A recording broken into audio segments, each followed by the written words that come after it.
હું વિજય બારૈયા. હવે ઘટના એવી છે કે ગઈકાલ રાત્રે આણંદની અંદર આવેલ ડીએન હાઈસ્કૂલમાં કસ્તુરબા હોસ્ટેલમાં ભણતી ધરતી નામની અમારી દીકરી, એ દીકરીએ સુસાઇડ કર્યું એવું અમને તેની સાથે ભણતી દીકરી એના પરિવારને જાણ કરી, સંસ્થાએ કોઈ પણ જાતની જાણ કરી નહીં. વત્તા અમારા આગેવાનોને દીકરીના પરિવારના લોકો ત્યાં પહોંચ્યા તો જે વિડીયો અને જે ફોટોઝ જે રીતે છોકરીની ડેડ બોડી જોવામાં આવી તો એ જોઈને કોઈના પણ મનમાં વિશ્વાસ નથી આવતો કે આત્મહત્યા હોઈ શકે.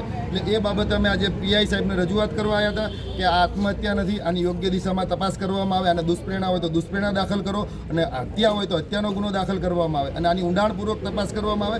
કેમ કે આ એ જ શાળાની અંદર બીજી ઘટના બની છે 1 જ વર્ષની અંદર, અને ઘણી વખત એ દીકરીઓ ત્યાંથી અત્યાર સુધીમાં મને જે જાણવા મળ્યું છે એ પ્રમાણે ત્યાં 10 દીકરીઓ અત્યાર સુધીમાં અલગ અલગ રીતે ચાલુ ભણતરમાંથી છોકરાઓ સાથે ભાગી ગઈ છે. તો આ સંસ્થા પોતાને કોઈ જવાબદારી સ્વીકારે છે કે કેમ? આજે જ કોઈ ન્યૂઝ મીડિયાના મિત્રએ ત્યાં ફોન કર્યો હતો, અથવા પ્રિન્સિપલને પૂછ્યું હતું, તો પ્રિન્સિપલે એવો ખોટો જવાબ આપ્યો હતો કે આ દીકરી અહીં ભણતી જ નથી. તો આ સંસ્થા શું વાલીઓને લોકોને ગેરમાર્ગે દોરવા માગે છે?